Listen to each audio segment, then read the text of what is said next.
આસો મહિનાની નવરાત્રિના દિવસો ચાલી રહ્યા છે. માને આઠમ અને નોમનો દિવસ આવી રહ્યો છે. કોઈ કુળદેવી આઠમે નિવેદ લે છે, કોઈની કુળદેવી નોમે નિવેદ લે છે.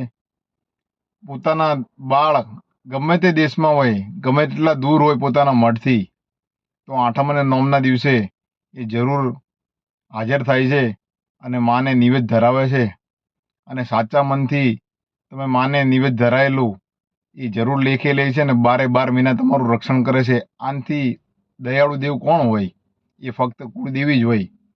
જેમ આપણી જનેતા આપણું ધ્યાન રાખે છે, ક્યારેક આપણી માં બટકું રોટલા માટે કાળી મજૂરી કરતી હોય છે અને આપણને કોઈ વૃક્ષની નીચે છાયા નીચે આપણને સુવાડ્યા હોય અને આપણે જો નીંદરમાંથી જાગી જઈએ ને અને આપણે રડતા હોઈએ ને, તો માં આપણી જનેતા ગમે તેટલી દૂર હોય ને તો એને જરૂર આપણું રડવું સંભળાય છે. એટલે પોતાનો જે શેઠ હોય ને એને કહે છે કે મારા 10 રૂપિયા કાપવા હોય કે 20 રૂપિયા કાપવા હોય તો કાપી લેજે મારી મજૂરીમાંથી, પણ મારે મારો છોકરો રોવો છે, મારે જવું પડશે.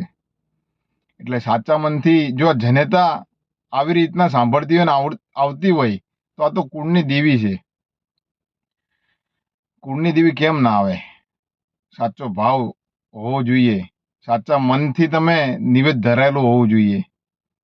સાચો ભાવથી તમે નિવેદ ધરો, માને કહો કે માં અમે તો દુનિયાને દેશાવરમાં ગમે ત્યાં ફરીએ છીએ, તું 12 મહિને એક દિવસ આ માંગે છે અમારી જોડે નિવેદ અને અમે તમને આપીએ છીએ. માં અમારાથી કોઈ ભૂલચૂક થઈ હોય તો માફ કરજે, પણ આ નિવેદ તું જરૂર સ્વીકારજે. અને માં ભાવથી પૂર્વક અમે આ નિવેદ ધરીએ છીએ, ભાવપૂર્વક તું જમજે માં. તો માં જરૂર આ નિવેદ સ્વીકારે છે અને જરૂર તમારું રક્ષણ કરે છે. આ માં એટલી દયાળુ છે, જો તમે ભૂતકાળ કે ભવિષ્યમાં કોઈ ફૂલહાર બી જો તમે ચડાવ્યો હશે ને તો એ ફૂલહાર બી એનું પ્રમાણ બી તમને આપશે. પણ તમારો ભાવ અને તમારી ભક્તિ સાચી હોવી જોઈએ.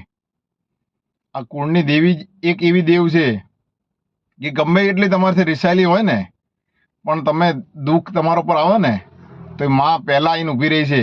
જેનું કોઈ ના હોય ને એની કુળની દેવી જરૂર હોય છે અને આઈને ઊભી રહીને એમ કહે છે કે બેટા હું બેઠીને તારે દુઃખ આવ્યું, અને દુઃખ એક ઝાટકે દૂર કરે છે. આ એ કુળદેવી છે.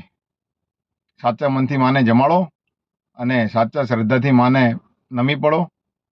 માં જરૂર રક્ષણ કરશે અને જરૂર દુઃખ દૂર કરશે. વિડીયો સારો લાગ્યો હોય લાઈક, ફોલો, શેર જરૂર કરો.